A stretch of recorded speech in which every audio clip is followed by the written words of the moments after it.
Hi, I'm Paul Germain, and welcome to another session of Smart Boating. As you know, if you watched the show before, we cover a wide variety of topics, from marine insurance to docking. And the general idea is to provide you with some information that will help you make smarter decisions and have more fun on the water. But today we're taking a little side trip down to Alton Bay to attend their 43rd Alton Bay Boat Show. And joining us to tell us a little bit more about that and the local New Hampshire Boat Museum is Martha Cummings, the Executive Director. Welcome, Martha. Thanks, Paul. Thanks for being here. Nice to see you again. Thank you. Hey, we got a cool show here today, just the right weather, a lot of interesting boats. Can you share a little bit about the event and the museum for us? Absolutely. Well, as you said, it's our 43rd year here, participating in the boat show. And our museum was founded in 1992 by a group of enthusiastic vintage boat collectors, and they saw the need to preserve this history of the lake region, and of vintage boat craftsmen and that craftsmanship. However, our mission has expanded, and it really is about the boating heritage of New Hampshire on the fresh waterways. I see. And so we're really looking at what that is and the transformation of recreational history, boating in particular, in New Hampshire. A wider focus. So a wider focus, but today here at the show, we'll look at vintage boats and some classic boats. The museum, we have lots of programs and events that teach people how to build boats, teach people how to sail boats. We have youth and adult programs that do that, a lecture series on different topics relating to the lakes and boating and fishing and all sorts of stuff. It's pretty cool. We have one on fishing coming up next week, which is great. And we also highlight different themes, different areas of boating heritage in our museum itself. So this year, our exhibit is highlighting vintage race boats, which is pretty cool. Yes. So we have a lot going on. All right. And we're in Wolfboro on Route 28 North. Okay. Well, there's a lot of interesting boats here at the show today. So why don't I go tape some of those and then come back and rejoin you at the end of the show? That sounds like a great plan. Okay. All right. Well, Bo, this is a really interesting boat here at the Alton Bay Show. It's a 1991 27-foot Lyman. What can you tell us about this boat? Well, these were sort of a great boat for Lake Winnipesaukee. Again, those Lymans had that lapstrake hull, and they rode great in big waves. Yeah, round bilge, right? Round bilge. They were built for the Great Lakes, so on a big lake like Winnipesaukee, is a really fine choice of a boat.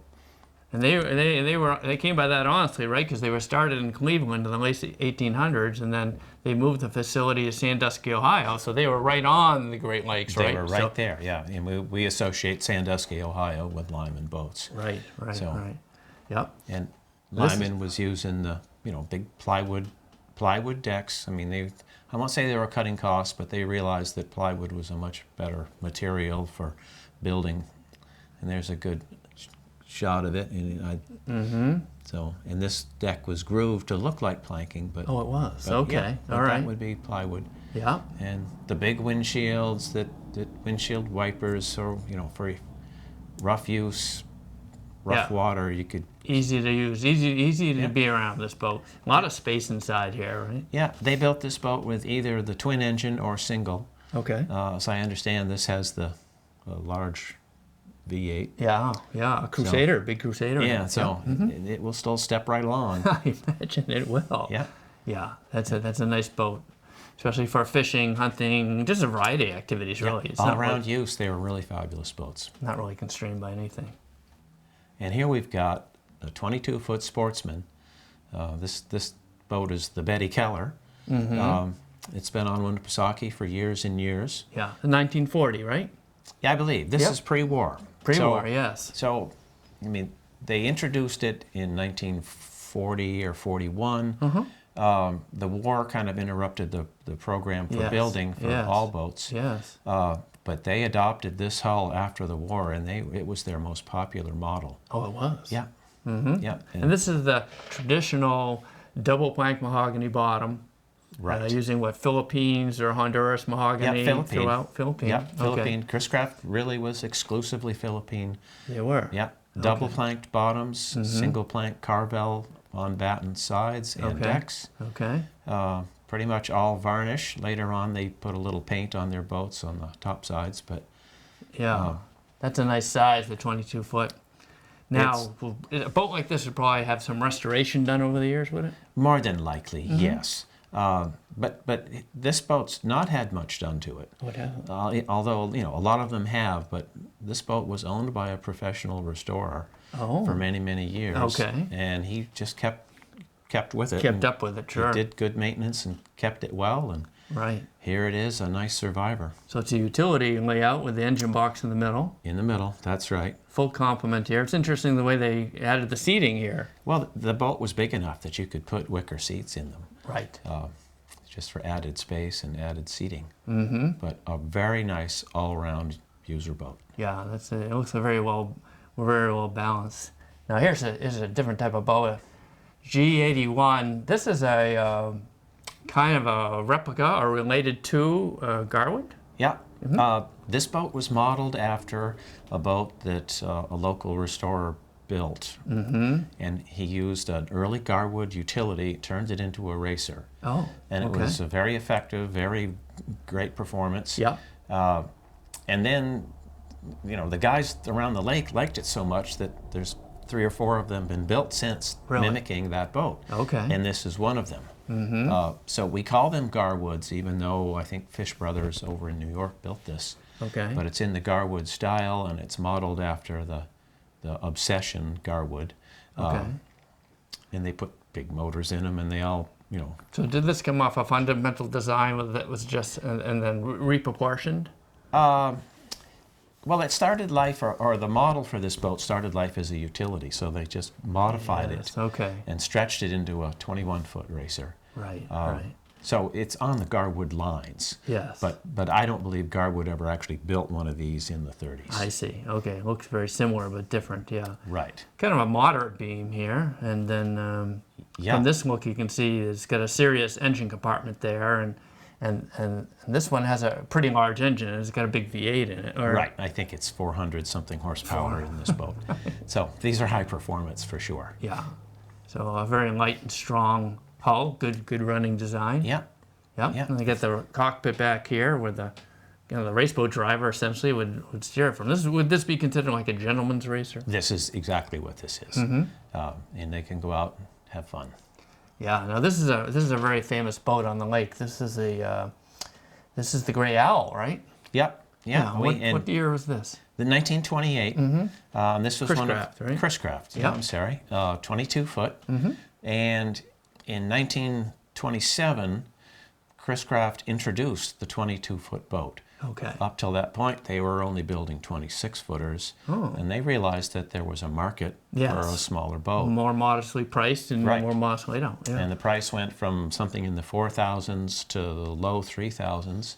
And still provided a triple cockpit style boat. And it was a big seller for Chris Craft. Was it? Yeah. Very popular. They sold as many, or maybe more 22s than they did 26s. For those first few years that it was introduced. It's interesting, some of the styling cues you see here, like the upswept windshield. I think we'll see that in greater detail in a minute, but there it is there. There we are. That's kind of an interesting styling cue to the boat. Well, and it was modeled right after their 26-footer. It was. It was the same hardware. Basically, the windshield was the same. The stanchions were the same. Step pads and hatch trim were the same. And actually, they used some of the same engines between the two boats. What kind of power did they normally come with? Well, this came normally with the 6-cylinder 82 horsepower, which is what we're looking at right now. Right. They did offer this with 106 horsepower, which was the larger 6-cylinder. Okay. But the 106 and the 82 were also offered in their other runabouts. Oh. And then, of course, in the big runabouts, you could get larger engines as well. Okay. All right. And you get mid-20s performance there. And here's a Century. This is a Raven, a 1965 Raven. What's that, about 20 some odd feet, somewhere in that range? 21, 22 feet. Yeah. And it's interesting here because Century was known for their smooth hulls or their carvel hulls as opposed to lap strakes, right? For most of us, this is a departure for Century. This is a big departure. Lap strake, but But they understood that there was a market for lap-strake boats, and they were trying to get into it. Right, they saw the success of Lyman, right? Exactly. Yeah. Exactly. And they were trying to compete with the 20, 22-foot Lymans with this boat. Yeah. And of course, Raven, black sides. Yes. I'm sure that's where the name Raven came from. Right, right. Everyone I've seen that's a Raven is black Right. hull, yeah. Right. And this model boat was used on Golden Pond movie. Oh, it was. If you go back and watch the movie, this is the mail boat. This is the actual boat. I'm not sure, or but it's it the might same well model. be. Same It model. might well be, but it's the same model. We get a canvas deck here? Or? Yeah, covered deck. Again, big windshield like Lyman used, so it was a dry ride no matter what the weather. Very practical. Yeah, Yeah, real. And here's the helm here. You got the captain's wheel, which is kind of interesting. Yeah, that's 60s. And the throttle Yep, and Morse gear shift controls up Morse controls. here. Yeah. So it likely has the small V8 engine in it. Does it? Yeah. I think it's got a gray marine in it, about 280 horsepower. Yep. Yeah. Utility design Yeah, again. and you can see steam bent frames, round bilge construction. Okay. So very similar to the Lyman in many ways, right? Yeah, they competed directly with the Lyman. Yeah. Here's an interesting boat. This is a Cruisers, 1964 Cruisers, the Navigator model, and tough to tell, but this is actually a very dark, like flag blue hull, with a lighter coloring up there. You don't hear too much about Cruisers. Well, They're kind of rare. they were. I won't call them the lesser brand, but they were less popular, or built less. Were they part of a division of another company at one time? Well, the Thompson family started building boats. Yes. And actually, the Thompson family also built Cruisers Incorporated. I see. So it's modeled and styled very similarly to a Thompson. I would say it was a... It looks very much like a Thompson once you think about it. Yeah, but built by the same group or the same family that owned the two companies. And cruisers, there weren't many cruisers dealers that I'm aware of in the East Coast. Right. That was a Midwest construction. Right. So cruisers didn't penetrate the market here like Thompson did. Right. Or Old Town or or Lyman or those type exactly. of boats, right? Exactly. Right. But very similar layout, very similar. Yep. Large windshield, canvas decks, big open boat. Yeah, I mean, direct competitor with, well, the Century next door to it. Yeah. Yeah. So they get the folding top and the big windshield, and I'm not sure, but there's a cuddy cabin of some sort down underneath the deck. Right.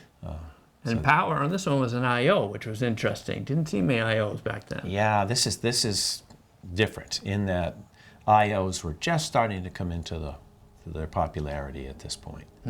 Most boats this era would have been straight inboards, but here we are with an IO. Yeah. Okay. So here we have a 24-foot, again, a big utility, similar to the lap strakes we just saw. Is this a Sportsman model? This is the 24-foot Sportsman.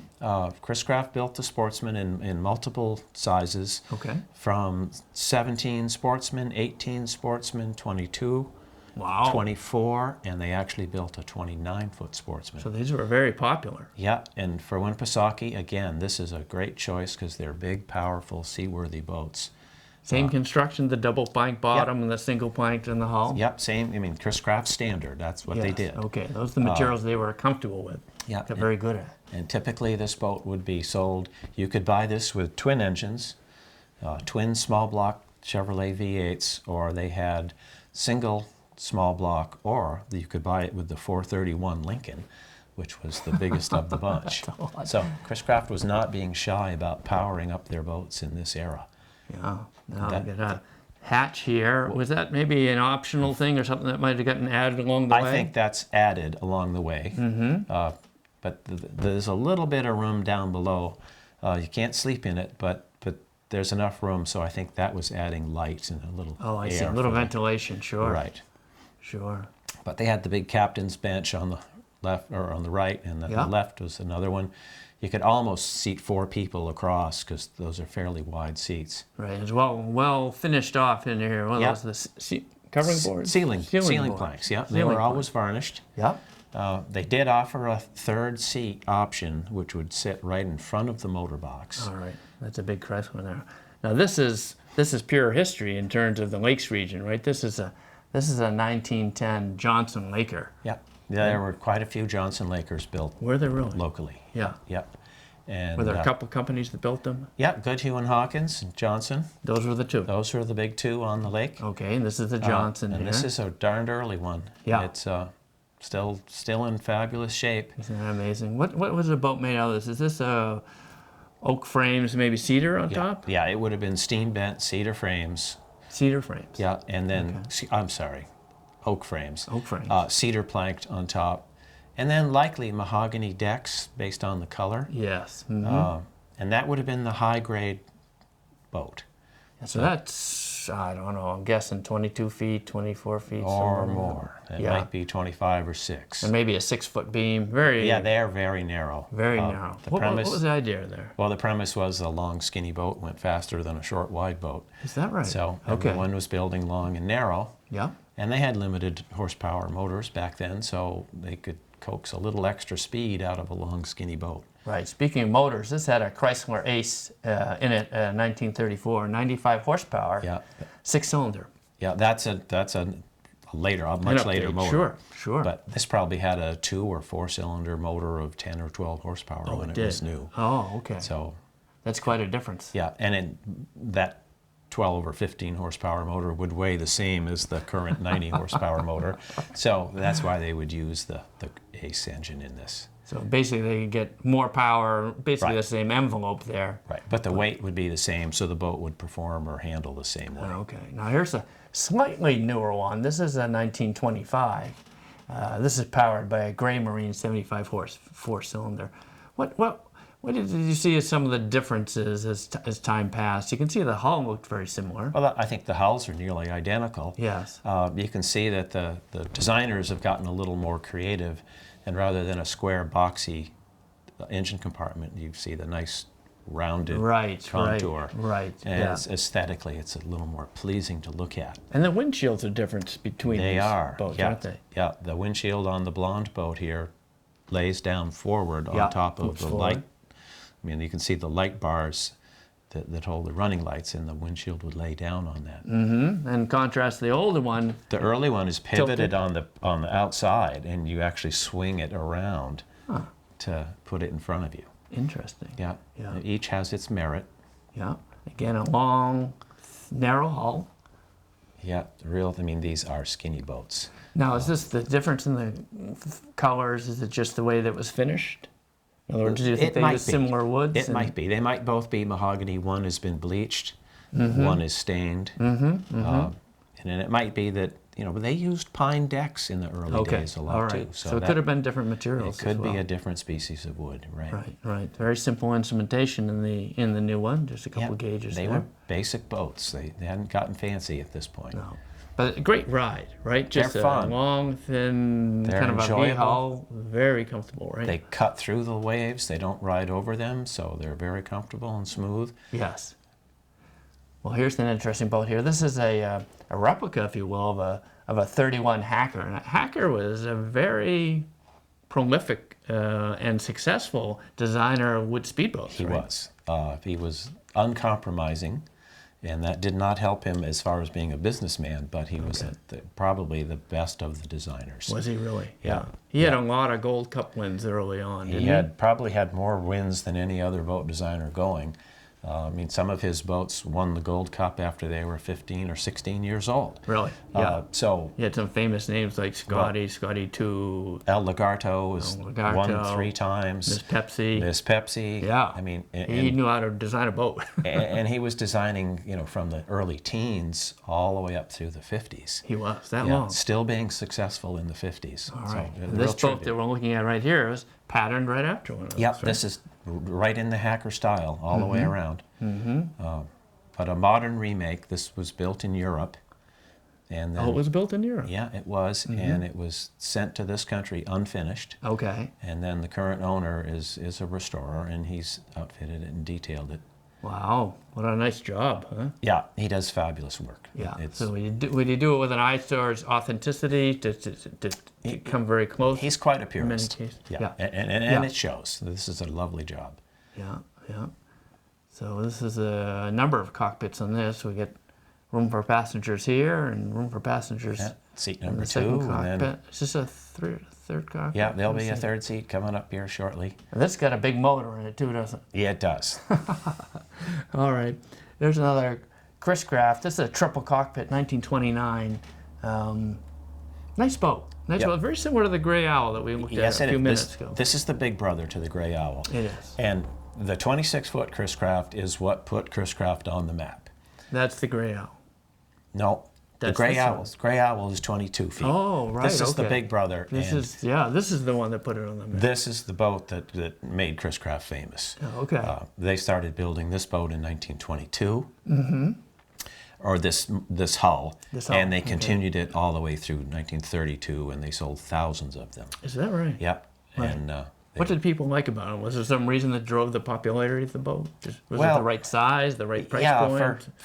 for a larger runabout, they ran well, they drove well, they were well made, and they were priced right. Okay. And Chris Craft was the leader and got a good start with these. Yeah. Look at the hardware on that. That's one of the important aspects of these older boats, right? To have all the original hardware and nice Hardware shape, is key. If it's missing, it's an expensive proposition to replace stuff. right? Yeah. It's got the convertible top And there. this has a convertible top, which was an optional affair back then. This is a V8 in it now. What would the original power look like? Well, they gave lots of different engine options, but the standard power was the 106 horsepower inline six-cylinder. Okay.